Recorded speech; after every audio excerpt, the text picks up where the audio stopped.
सारा काम पति से करवाने वाली बहू।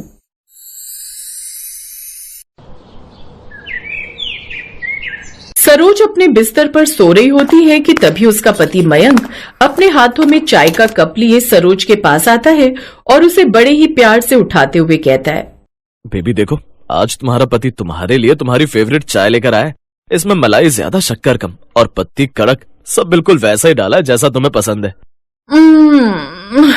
सरोज अंगड़ाई लेती है और करवट बदल लेती है। अरे जानू उठो ना, मैं तुम्हें कितनी देर से उठा रहा हूँ। देखो सुबह के 9 बज रहे हैं, मुझे भी ऑफिस जाना है। मैंने तुम्हारा ब्रेकफास्ट तैयार कर दिया है, लेकिन जब तक तुम उठोगी नहीं तब तक ना तो तुम ब्रेकफास्ट करोगे और ना ही मैं, क्योंकि तुम जानती हो ना कि मैं तुम्हारे बिना कुछ खाता नहीं हूँ। मयंक की बातें सुनकर सरोज अब मयंक की तरफ चेहरा करती है और एक प्यारी सी मुस्कान के साथ उठ जाती है। उसके बाद वो दोनों एक साथ बैठकर अपनी सुबह का नाश्ता करते हैं। मयंक भी अब थोड़ी देर बाद ऑफिस के लिए तैयार हो जाता है कि तभी मयंक के फोन पर उसकी माँ आशा का फोन आता है। हेलो मयंक बेटा, कैसा है तू? मैं तो अच्छा हूँ माँ, आप बताओ आप कैसी हो? घर में भैया भाभी और पापा सब ठीक तो है ना? हाँ बेटा, सब ठीक है, लेकिन मुझे तेरी याद आ रही थी तो सोचा कि तुझसे मिलने के लिए शहर आ जाऊं। माँ शहर आने की जरूरत नहीं है, मैं अगले हफ्ते गाँव ही आ रहा हूँ। वैसे भी मुझे आपको एक सरप्राइज देना है। मयंक बेटा, मैंने तुझे फोन इसलिए नहीं किया कि तू मुझे ये सब चीजें बता सके, बल्कि मैंने तुझे फोन ये बताने के लिए किया है कि मैं शहर पहुंच चुकी हूँ और स्टेशन पर बैठी हूँ। जल्दी से आजा मुझे लेने के लिए। आशा की ये बात सुनकर मयंक के पैरों तले जमीन खिसक जाती है और वो हैरान होकर कहता है, माँ अब आप शहर में क्या कर रही हो, और यहाँ आने से पहले आपने मुझे कुछ बताया क्यों नहीं? मयंक तुरंत फोन रख देता है और अपनी पत्नी सरोज को सारी बात बताता है। ये सुनकर सरोज भी हैरान हो जाती है और अपने पति से कहती है, मयंक तुम्हारा दिमाग तो ठीक है ना? माँ जी स्टेशन पर पहुंच गई और तुम मुझे अब बता रहे हो? तुमने उन्हें आने को क्यों कहा, और वो भी बिना बताए? तुम्हें पता है ना मुझे सरप्राइज से कितनी चिढ़ है। अरे बाबा, वो आ गई है तो मैं क्या करूं? मैंने उन्हें नहीं बुलाया, वो खुद कह रही है कि बस मन किया तो आ गई। अब गुस्सा थूको और जल्दी से तैयार हो जाओ, मुझे उन्हें लेने जाना है। मैं कहीं नहीं जाने वाली मयंक, और एक बात और सुन लो, तुम्हारी माँ यहाँ आ रही है तो इसका मतलब ये नहीं कि मैं किचन में घुस जाऊंगी। जैसे तुम मुझे अभी तक पलकों पर बिठाकर रखते आए हो ना, वैसे ही रखना पड़ेगा। उनके सामने मेरा नौकर बनने की जरूरत नहीं है, पर मेरे पति बने रहना। मयंक बेचारा बिना कुछ बोले गाड़ी की चाबी उठाकर स्टेशन भाग गया। करीब 1 घंटे बाद वो अपनी माँ आशा देवी को लेकर घर पहुंचा, जहाँ आशा देखती है कि सरोज सोफे पर बैठी मोबाइल देख रही थी। उसने मयंक और माँ को देखते ही एक टेढ़ी मुस्कान दी और दूर से ही हाथ जोड़ दिए। नमस्ते माँ जी, बड़ी जल्दी आ गई आप। मयंक तो कह रहे थे कि आप अगले हफ्ते आने वाली थी। नमस्ते बहू, सोचा बेटे को सरप्राइज दे दूं, पर यहाँ तो तू खुद ही सरप्राइज दे रही है। दोपहर के 12 बज रहे हैं और तू अभी तक इसी हॉल में सोफे पर चिपकी है। घर का क्या हाल बना रखा है, चारों तरफ धूल उड़ रही है। माँ जी, शहर में धूल तो उड़ती ही है, और वैसे भी मुझे सुबह सुबह डस्टिंग से एलर्जी हो जाती है। मयंक ऑफिस जाने से पहले सब समेट देते हैं। आज शायद उन्हें देर हो रही थी, इसीलिए रह गया होगा। आशा देवी का चेहरा उतर गया। मयंक, ये मैं क्या सुन रही हूँ? तू ऑफिस जाने से पहले घर की झाड़ू साफ सफाई करता है, और ये बहू यहाँ क्या बस हुक्म चलाने के लिए बैठी है? अरे माँ, आप बिना आते शुरू हो गई। सरोज की तबीयत थोड़ी नरम रहती है, और वैसे भी मुझे काम करने में कोई दिक्कत नहीं है। आप बैठो, मैं आपके लिए बढ़िया चाय बनाकर लाता हूँ। खड़ा रह वहीं, तू कहीं नहीं जाएगा। बहू उठ और जा रसोई में, मुझे देखना है कि तू मेरे बेटे के लिए कैसी चाय बनाती है। मयंक, तू जाकर हाथ मुंह धो ले, आज चाय ये पिलाएगी। सरोज ने मयंक की तरफ देखा जैसे कह रही हो कि बचाओ मुझे, पर मयंक ने नजरें फेर ली। सरोज पैर पटकती हुई रसोई में चली गई। मयंक, चाय पत्ती का डिब्बा कहाँ रखा है? और ये अदरक कूटने वाला खरल मिल नहीं रहा। बेबी दाईं तरफ वाले शेल्फ में देखो, और खरल सिंक के पास ही होगा। मयंक, तू उसे गाइड कर रहा है या खुद का मजाक उड़वा रहा है? जिसे अपने घर की रसोई का अता पता नहीं, वो घर क्या खाक संभालेगी? चुपचाप बैठ यहां मेरे पास। थोड़ी देर बाद सरोज चाय लेकर आई। चाय का रंग एकदम फीका था और ऊपर मलाई तैर रही थी। ये चाय है या गर्म पानी? बहू, तुझे क्या इतना भी नहीं पता कि चाय में पत्ती कितनी डालनी है? मयंक, तू रोज ऐसी चाय पीकर ऑफिस जाता है क्या? माँ जी, मयंक को मेरे हाथ की चाय बहुत पसंद है, वो तो हमेशा तारीफ करते रहते हैं। अब आपको पसंद नहीं आ रही तो मैं क्या करूं? तारीफ इसीलिए करते हैं क्योंकि बेचारे को डर है कि कहीं तू भूखा ना मार दे। मयंक, आज दोपहर का खाना ये बहू बनाएगी, और सुन बहू, कोई बहाना नहीं चलेगा। दोपहर हुई। सरोज ने रसोई में जाकर जैसे तैसे दाल चढ़ाई। उसे समझ नहीं आ रहा था कि कुकर में कितनी सीटी लगानी है। नतीजा ये हुआ कि दाल जल गई और चावल कच्चे रह गए। ये क्या है, काली दाल और कंकड़ जैसे चावल? मयंक तू ये खाएगा? माँ कोई बात नहीं, मैं खा लूंगा। सरोज ने कोशिश तो की ना। कोशिश नहीं, ये लापरवाही है मयंक। तूने इसे बिगाड़ कर रख दिया है। कल सुबह से मैं देखूंगी कि ये घर कैसे चलता है।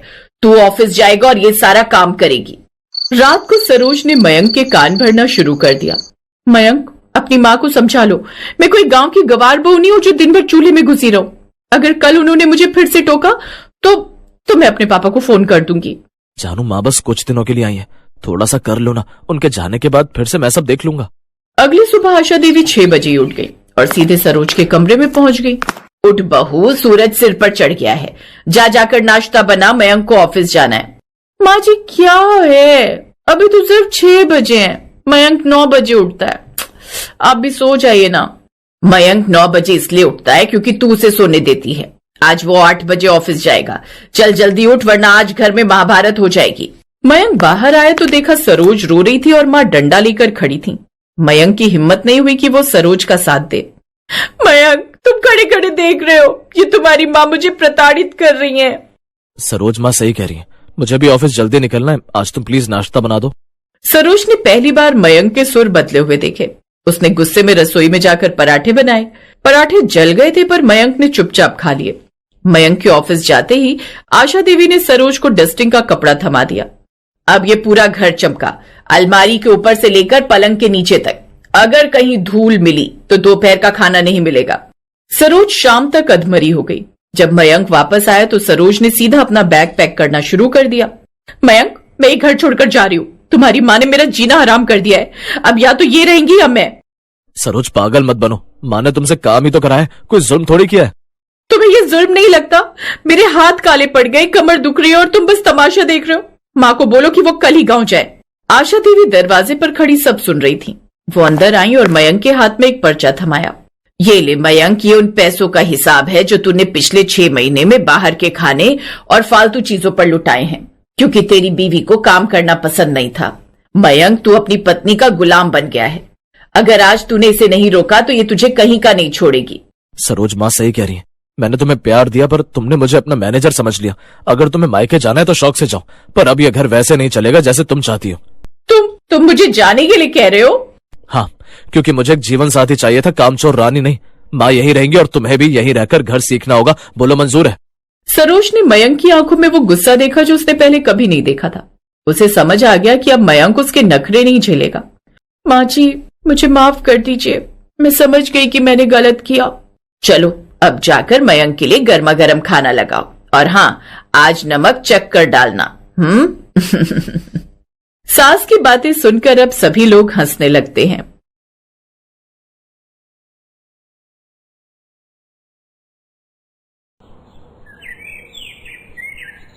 तो दिशा, कॉलेज कैसा चल रहा है? बढ़िया पापा। अच्छी बात है। वैसे कॉलेज के बाद का क्या सोचा है? मेरा एकदम क्लियर है पापा। पोस्ट ग्रेजुएशन के बाद कहीं ना कहीं प्लेसमेंट हो ही जाएगी किसी अच्छी कंपनी में। बस फिर बाकी जिंदगी आराम से जॉब करनी है। वो सब तो ठीक है, लेकिन शादी वादी के बारे में क्या सोचा है? माँ प्लीज, फिर वही बात। मैं अभी पढ़ना चाहती हूँ। जॉब वगैरह कर लो, उसके बाद देखी जाएगी। हाँ, पर जॉब तो शादी के साथ भी हो सकती है ना। मुझे भी यही लगता। अच्छा, तुम्हें राहुल कैसा लगता है? कौन? वो आपकी फ्रेंड मिश्रा अंकल का बेटा? हाँ वही। ठीक है डैड, पर वो हाई फाई है बहुत, मेरे टाइप का नहीं है। और आप चिंता मत करो, जब आपकी बेटी का लाखों का पैकेज होगा ना, तो ऐसे कई राहुल आएंगे आपके पास मेरा हाथ मांगने। दिशा की बात सुनकर उसके पिता विजय और उसकी माँ निधि मुस्कुरा दिए। दिशा अपने माँ बाप की इकलौती लड़की थी। विजय एक फैक्ट्री के मालिक थे, तो घर में पैसों की कोई कमी नहीं थी। उन्होंने दिशा का एडमिशन शहर के सबसे अच्छे कॉलेज में करवाया था। नाश्ता करने के बाद दिशा कॉलेज के लिए निकल गई। फिर शाम को कॉलेज के बाद। हाय आदि, कैसे हो? दिशा, मैं एकदम ठीक हूँ, तुम बताओ। हाँ ठीक हूँ मैं भी। क्या हुआ, कोई बात है क्या? हाँ यार, तुम मेरी थोड़ी सी हेल्प कर दोगे क्या? कल मैम ने क्या पढ़ाया मेरी कुछ समझ में नहीं आया। तुम हंस क्यों रहे हो? सोच रहा हूँ कि इतने बड़े कॉलेज में पढ़ने वाली लड़की सरकारी कॉलेज में पढ़ने वाले लड़के से हेल्प मांग रही है। ज्यादा नखरे मत दिखाओ, बताने तो बताओ वरना मैं जा रही हूँ। अरे रुको तो सही। अच्छा बाबा, सॉरी, लाओ बताओ। क्या समझ में नहीं आया?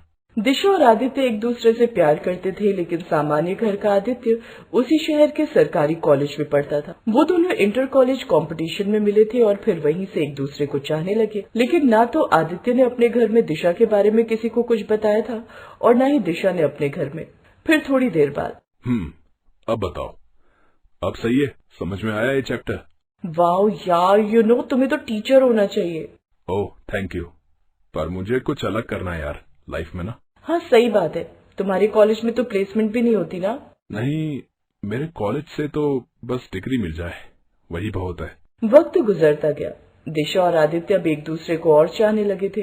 कुछ महीने बाद आदित्य की जॉब लग गई और वो एक कार एजेंसी में मैनेजर बन गया, जिसके बाद आदित्य और दिशा ने शादी करने का फैसला किया। क्या एक मामूली सा मैनेजर? अरे क्या तनख्वाह होगी उसकी? मुश्किल से 20-25 हजार। बस क्या करोड़पति बाप की इकलौती बेटी यही डिजर्व करती है।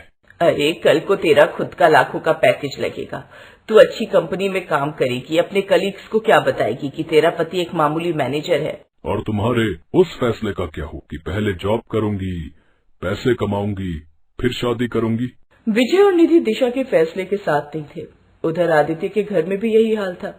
देख बेटा, मेरी बात मान।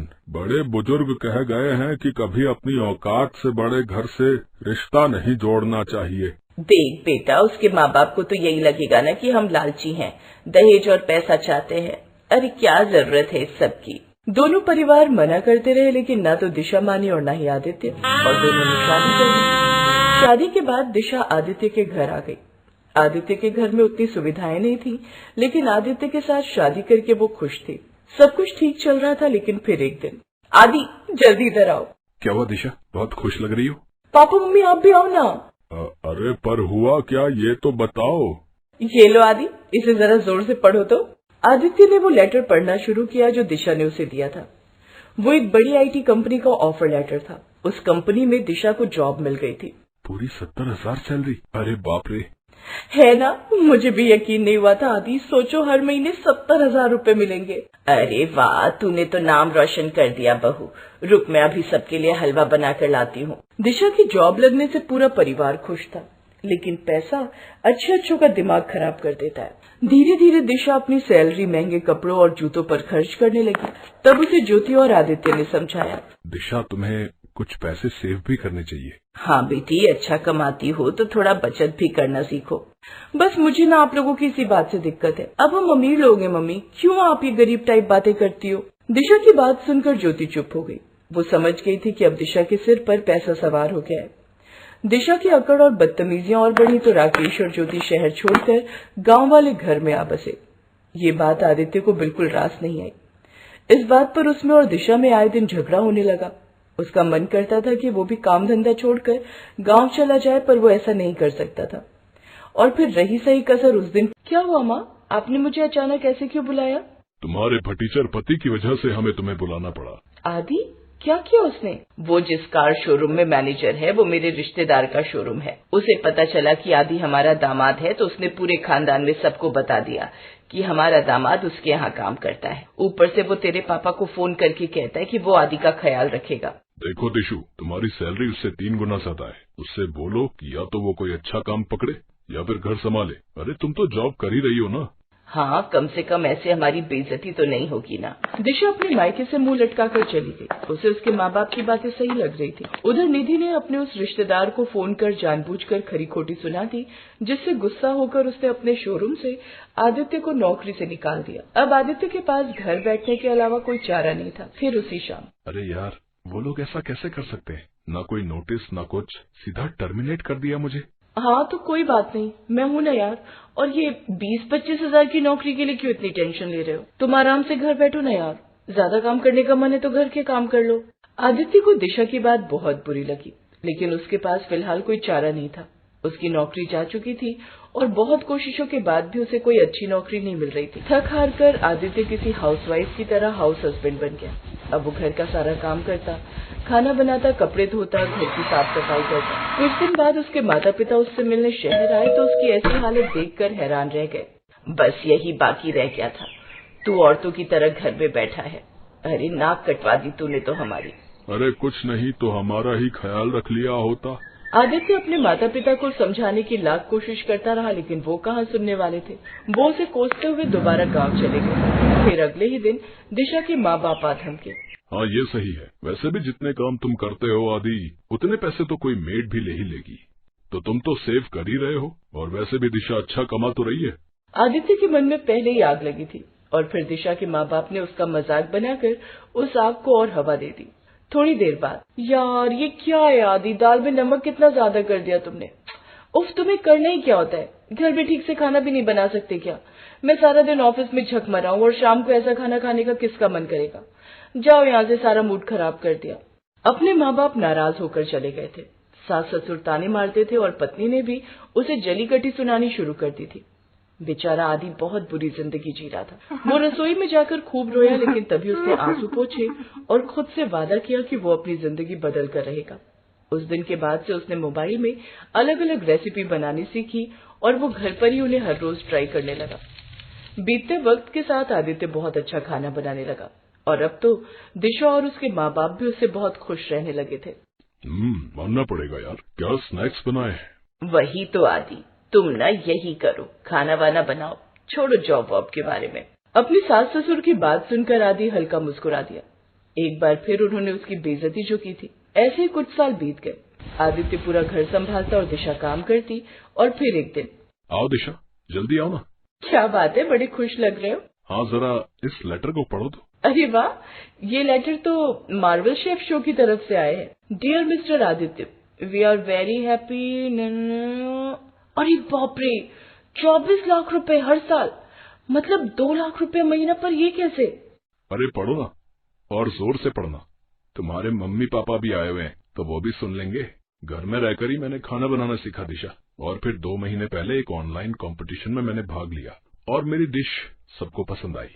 मैं वो कुकिंग रियलिटी शो जीत गया और अब वो मुझे दूसरे सीजन के लिए जज रखना चाहते हैं और इसके लिए वो हर महीने मुझे 2 लाख रुपए देंगे। ये तो कितना अच्छा हो गया ना। मेरे 80,000 और तुम्हारे 2 लाख मिलाकर हर महीने 3 लाख के आसपास हो जाएंगे। क्या बात है, हम तो मौज मारेंगे। नहीं दिशा, अब हो गया। तुम अपनी पूरी सैलरी रखो और खूब मौज मारो। मैं अपनी कमाई से अपने माँ बाप की सेवा करूंगा। दिशा की लाख मनाने पर भी आदित्य ने अपना फैसला नहीं बदला, तो आखिर में मुंह लटकाए दिशा वहां से चली गई। अब उसे अपनी गलती का एहसास हो रहा था, लेकिन आदित्य उसे माफ करने वाला नहीं था। वो अपने गांव के लिए निकल चुका था, अपने बूढ़े माँ बाप को लाने के लिए और अपना खोया हुआ आत्मविश्वास फिर से